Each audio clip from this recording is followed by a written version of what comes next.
Mun nimi on Erik Eki Tammenpää, eli Eki. Mä oon saavuttanut NHL-videopelissä kaiken mahdolliseen, mutta nyt mä haluan selvittää, kuinka hyvä musta voi tulla oikeassa lätkässä. Tässä sarjassa mä kuvaan mun elämää kohti niin hyvää lätkämaalivahtia kuin mahdollista sekä omaa arkea matkan varrella. Tää on unelma.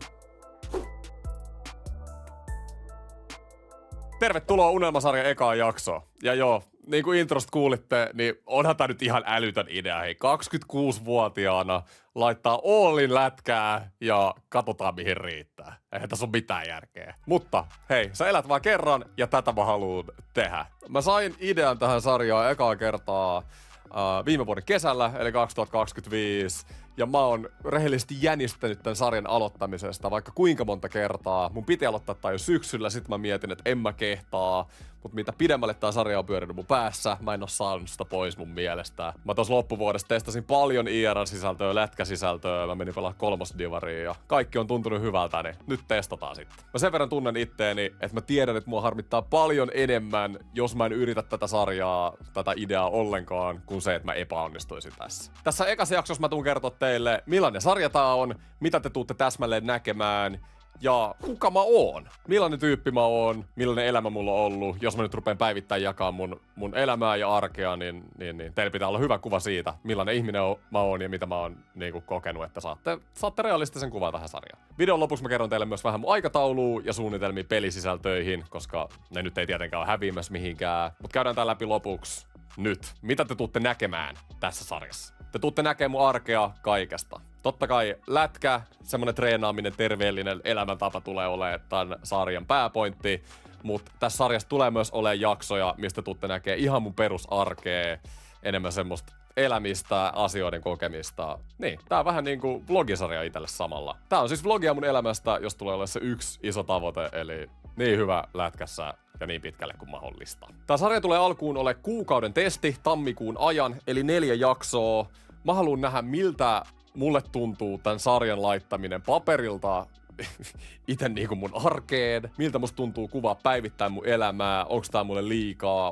Onks tää kiva vlogaa? Ja totta kai kuinka paljon jengi tykkää katsoa tätä. Fakta on, että mun työ on sisällön tuotanto. Ja jos tää ei mulle tuottavaa, niin en mä voi elää mitään semmoista haavearkea, lätkäpelaajan arkea ja tiedätkö syödä mun rahat loppuun. Ei siinä ole mitään järkeä. Sen takia tää on alkuun kuukauden testi. Nähdään vähän niinku itelle, että miten tää kaikki lähtee pyöriin. Fakta on, että sisällöntuotannon ja somen kauttahan mä rahoitan tämän koko jutun. Eli ihan teillekin, jos te tykkäätte tästä sarjasta nyt, ideasta tai tulevista jaksoista, niin tykätkää, kommentoikaa, jakakaa kavereille. Jos puhutaan tavoitteesta, niin en mä halua sanoa mitään haaveajattelua, että jääkiekko voisi olla ikinä mulle ees ammatti. Mä oon 26-vuotias siis, tiiäksä. Jos mä haluaisin jokin NRiin tai liigaan, niin mun olisi pitänyt tehdä asioita ehkä 15 vuotta sitten. Mä voin vaan sen lupaa, että mä tuun tekemään kaikkeni, että mä tuun kehittyä mahdollisimman paljon ja katsotaan, mihin asti se riittäisi. Nyt te tiedätte sarjan idean, mutta te ette tunne mua. Kuka mä oikeasti oon, millainen ihminen mä oon ja mitä mä oon käynyt mun elämässä läpi. Mä oon siis Erik Tammenpää, kutsutaan Ekiksi. Ekin-nimi on lähtenyt koulusta kavereilta aikoinaan ja sit se oli mun pelaajatägi tuolla pleikkarin puolella, josta se on sit tullut mulle kutsuman nimeksi. Mä synnyin 99 Espoossa, tykkäsin urheilusta, tykkäsin autoista. Ja mun vanhemmat laittoi mut pelaan lätkää, kun mä olin 3-4-vuotias, ja siitä hetkestä eteenpäin, niin mun elämä on enemmän tai vähemmän pyörinyt jääkiekon ympärillä, ja mä rakastuin siihen lajiin saman tien. Mä sain Pleikka 2 ja NHL 07 siinä 6-7-vuotiaana, ja siitä alkoi sit mun niin sanottu peliaddiktio, ja mulla on ollut jokainen virtuaali NHL-peli siitä vuodesta eteenpäin. Ja pelitunteja on yhteensä varmaan elämäni aikana yli 20 000, mutta palataan siihen kohtaan. Mä etin yhteistyökumppaneita tähän sarjaan ja mun kanavalle ylipäätään, joten jos sun firma on kiinnostunut, ottakaa yhteyttä muuhun eki@nc.fi. Mulla jäi tämän videon aikana pari tärkeät juttua kertovat lätkästä, eli tähän väliin pelaan tällä hetkellä 2 eri lätkäjengissä, Kirkkonummen Salamos kolmosdivaria ja NHC Espoon kanssa Stadiliigaa, joka on harrastesarja. Mun lempijengit sit kun mä katsoin ihan ammattilaislätkää on Kiekko Espoon liigasta, joka lähti iteltä siitä, kun pelasi aina itekin Espoon junnuissa ja NHL:ssä Toronto, niin kuin moni tietää. Älkää kysykö miksi. Saako sun? Ei ju... Mun vanhemmat eros, kun mä olin päiväkoti-ikäinen ja mä asuin sit kouluajat mun äidin kanssa ja me muutettiin aika paljon. Mä asuin Kirkkonummella, Siuntiossa ja sitten loppukouluajat taas Espoossa. Mulla vaihtui kouluikäisen tosi paljon kaverit lähinnä näiden muutosten takia ja se on itse asiassa mä jälkikäteen harmittanut tosi paljon, että mulla ei itse asiassa kouluajoilta oo jäänyt kauhean montaa kaveria ja mun parhaat kaverit nykypäivänä niin on siis ihmisiä, jotka mä oon tavannut pelimaailmassa ja ne on sit pysynyt tähän päivään asti. Mun elämä oli kouluikäisen tosi simppeliä, eli mulla oli muutama kiinnostuksen kohde, jääkiekko, pelaaminen, urheiluseuraaminen ja kavereiden kanssa hengailu. Mun kouluarvosanat oli esimerkiksi aivan kauheita, mun hyvät keskiarvo oli 7 ja siis liikunta ja englanti oli aina ainoat aiheet, missä mä olin hyvä tai tykkäsin edes koulussa. Mulla oli nuorena aina fiilis, että musta tulee lätkäpelaaja. Eikä siinä ajatuksessa ole mitään järkeä, koska mä en ikin tehnyt mitään tämän asian eteen.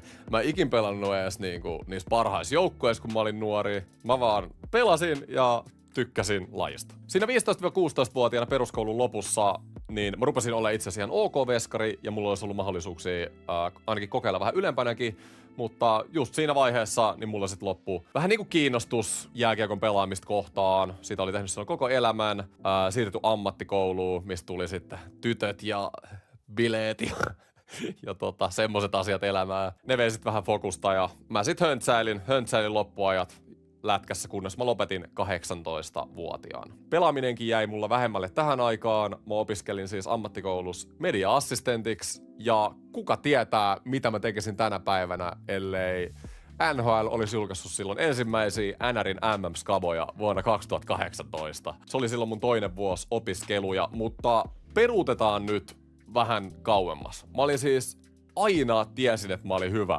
hyvä pelaa NRiä ja mä voitin 90% mun nettipeleistä, mä voitin aina kaikki mun kaverit, mutta enhän mä ikinä ajatellut, että siitä voisi tulla mitään enempää, mutta vuonna 2017 mä näin ensimmäisiä turnauksia silloin järjestettävän. Ilta-Sanomat järjesti semmoisen IS Cup-nimisen turnauksen ja sitten oli NHL:n SM-kisat heti sen jälkeen ja mä olin molemmissa näissä turnauksissa toinen.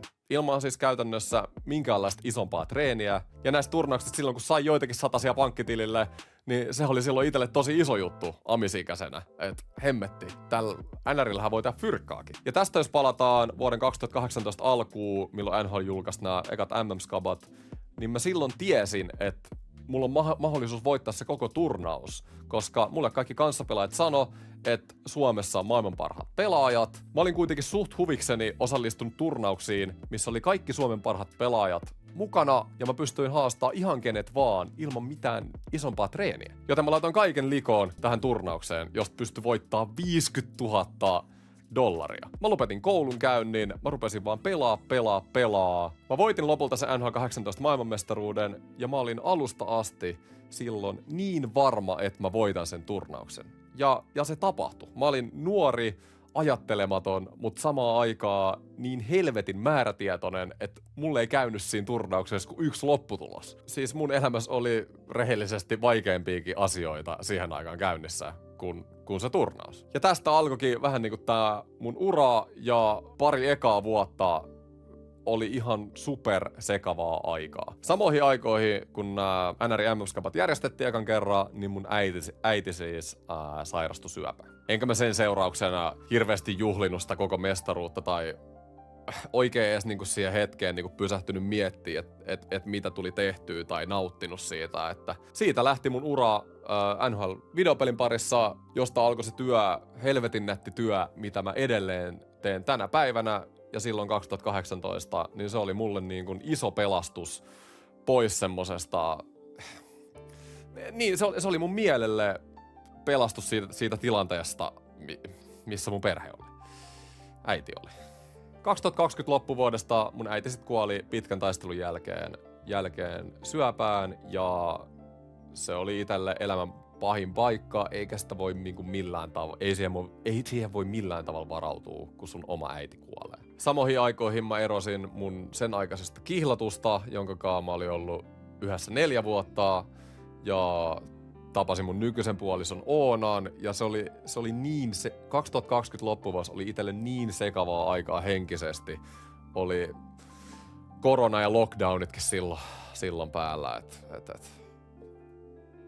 Nämä on semmosia asioita, mihin mä ainakaan tällä hetkellä haluan mennä syvemmälle, mutta 2020-2021 oli mun uran kannalta tosi merkittävä. Mä voitin silloin 3.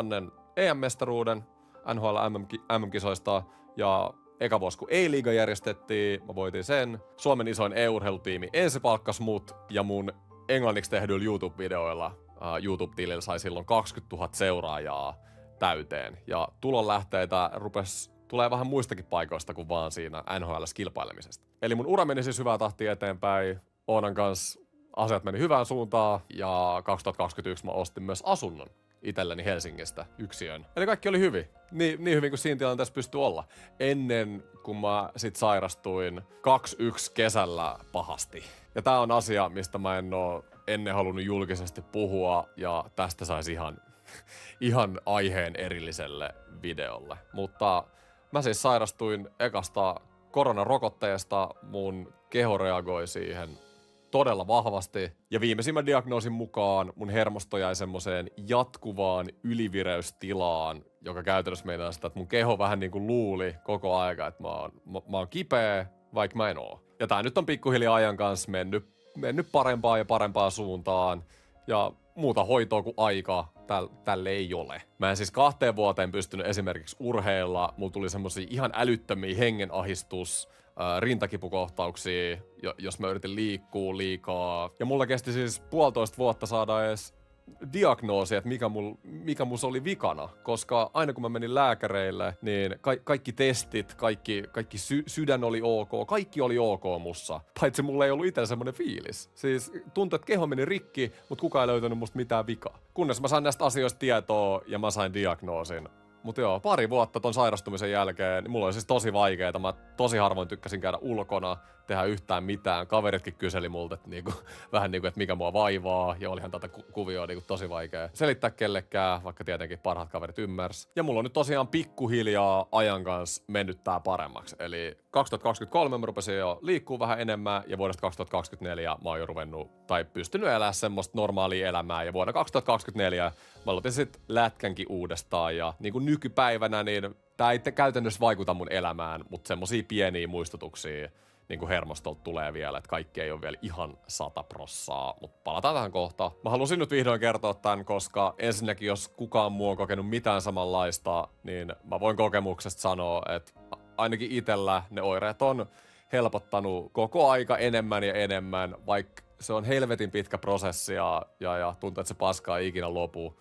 Niin kyllä se helpottaa. Ja toiseksi, vaikka mun oireet on nykyään pieniä, ne muistuttaa välillä ja teidän pitää tietää, että saatte realistisen kuvan tästä sarjasta ja te ymmärrätte mun arkea ja elämää ja mä tuun varmaan puhua tästä asiasta jatkossakin. Tästä sairaudesta huolimatta niin paljon tapahtui tällä välillä, eli 2021 vuodesta nykyhetkeen. Musta tuli isä vuonna 2024 ylivoimaisesti siistejä ja hieno juttu mun elämässä. Ja niin kuin sanoin, samana vuonna eli 24 mä aloitin lätkän taas 7 vuoden tauon jälkeen, johon nyt, niin kuin tästä sarjastakin on selkeätä, niin innostus on tullut takaisin. Ja ihan mun työ on muuttunut tosi paljon. Eihän tuolla NRissä ole enää turnauksia. Viimeiset NRin MM-skabat järjestettiin vuonna 2024. Niistä jäi kyllä hyviä muistoja. Mä voitin tosiaan 2018 sen maailmanmestaruuden ja mä voitin 6-7 EM-mestaruudesta, mitkä NHL järjesti noissa MM-skaboissa, ja mä tuun aina olemaan niistä saavutuksista ihan super ylpeä, mutta nyt on aika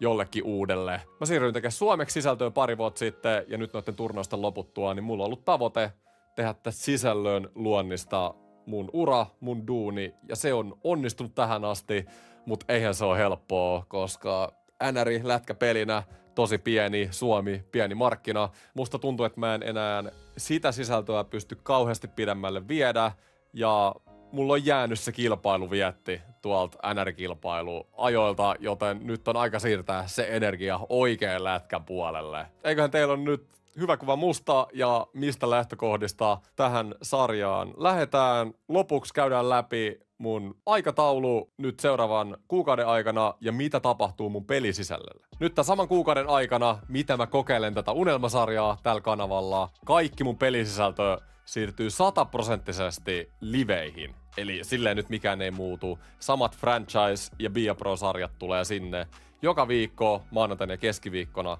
kello 3. Jännittäviä aikoja edessä. Mua nyt rehellisesti jännittää, miten te tuutte ottaa tätä sarjaidea vastaan, näitä muutoksia vastaan. Mitä tässä nyt tulee tapahtuu? Tuleeko tämä sarja ole hitti? En tiedä. Kertokaa kommenteissa. Ja hyvää uutta vuotta kaikille. Moi.